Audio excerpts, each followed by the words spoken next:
যেসব ছাত্রছাত্রীরা এই বছর ক্লাস 10 দেবে, সিবিএসসি বোর্ড অবশ্যই, সিবিএসসি তাদের সিলেবাসে এই আশাপূর্ণা দেবীর লেখা জ্ঞানচক্ষু গদ্যাংশটি রয়েছে। এই জ্ঞানচক্ষু গদ্যাংশটি আমি তোমাদের খুব ভালো করে বুঝিয়ে দেব। আমি এখানে বিষয়বস্তুটা বুঝিয়ে দেব, তাতে দেখবে খুব সহজেই তোমাদের এটা মনেও থেকে যাবে, আর তোমরা ছোটো বড় সব প্রশ্নের উত্তরও দিতে পারবে। আমি অবশ্যই নোটসগুলো আমার ডেসক্রিপশান বক্সে দিয়ে দেব, তোমরা সেটা দেখে নেবে যদি চাও অবশ্যই, যাতে তোমাদের অন্য পড়ার মাঝখানে এটা নোটসগুলো থাকলে যাতে তোমরা খুব সহজেই এটা করতে পারো, সেই চেষ্টাই করছি। আমি আজকে তোমাদের এই জ্ঞানচক্ষু এই গল্পটির উৎস হচ্ছে আশাপূর্ণা দেবীর লেখা কুমকুম ছোট গল্প সংকলন আছে, সেখান থেকে এটি নেওয়া হয়েছে। এই কুমকুম গল্প সংকলনটি ছোটদের জন্যই লেখা। আমি আজকে তোমার সেই বিষয়বস্তু বলছি। তপন একজন ছোট ছেলে। সে তার ছোট মাসির বিয়ে উপলক্ষে তার মামার বাড়িতে এসেছে। সেই তপনের ছোট মাসির প্রচুর ঘটা করে যার সঙ্গে বিয়ে হচ্ছে, তিনি একজন লেখক। তপন আগে কখনো কাছ থেকে জলজান্ত লেখককে দেখেনি, তাই তার নতুন ছোট মেসোমশাইকে দেখে সে খুব অবাক হয়ে যায়। সে দেখে যে লেখকরা, সত্যিকারের লেখকরা তার বাবা, কাকা, মেজো কাকু, ছোটো মামাদের মতোই সাধারণ মানুষ। এইসব দেখে তার লেখক সম্বন্ধে যে ধারণা ছিল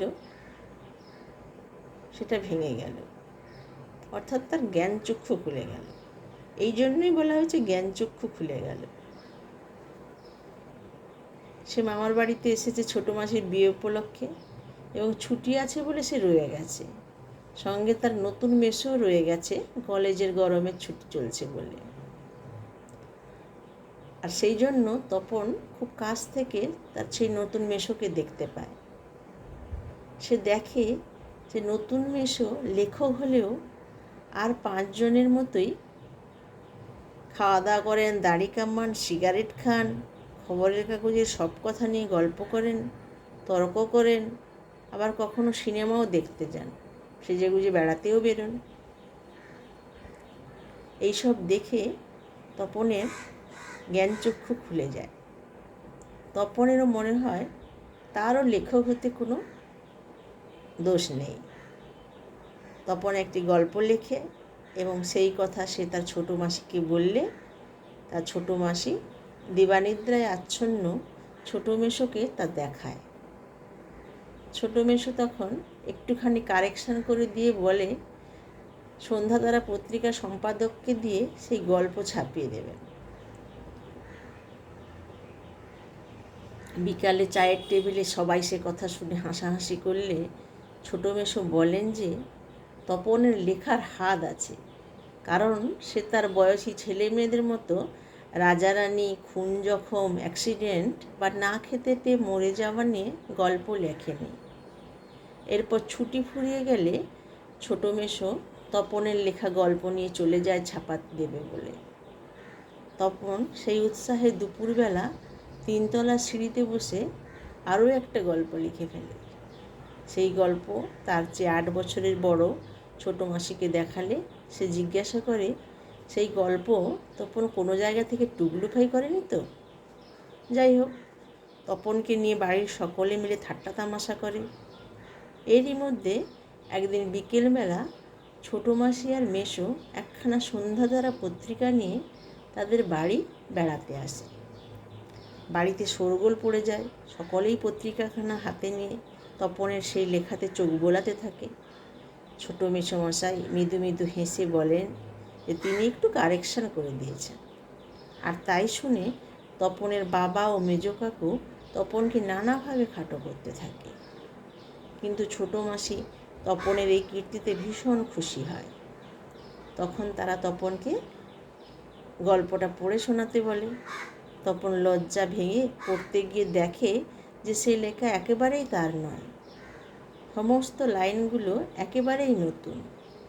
এই লেখা সে পড়তে পারে না, তবুও সকলের চাপে পড়ে গড়গড় করে কোনো রকম পড়ে ছাদে উঠে গিয়ে শার্টের তলা তুলে চোখ মুছতে থাকে। তার ভীষণভাবে আত্মসম্মানে লাগে, কারণ ছোটো মেসো কারেকশানের নামে পুরো লেখাটাই পাল্টে দিয়েছেন এবং নিজে লিখে তপনের নামে ছাপিয়েছে। সে তখন সেই দুঃখের মুহূর্তে গভীরভাবে সংকল্প করে যে যদি কখনো কোনো লেখা ছাপতে দিতে হয় তবে সে নিজে গিয়ে দেবে। তাতে যদি তার লেখা ছাপা হয়, তা না হয় তবুও ভালো, আর যেন কখনো তপনকে শুনতে না হয় অন্যজন তার লেখা ছাপিয়ে দিয়েছে। তপন আর কখনো নিজের লেখা পড়তে বসে অন্যের লেখার লাইন পড়বে না। এই হচ্ছে এই গল্পটির বিষয়বস্তু। এটা যদি তোমরা বিষয়বস্তুটাও যদি তোমরা মন দিয়ে শোনো, দেখবে তোমরা মোটামুটি কোশ্চেনের অ্যান্সার দিতে পারবে।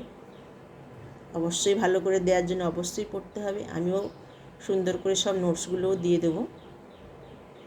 এর পরের দিন আমি তোমাদের এই জ্ঞানচক্ষু গদ্যটি কেন নামকরণ হয়েছে, নামকরণের সার্থকতা কী, সেটা আমি তোমাদেরকে বলবো।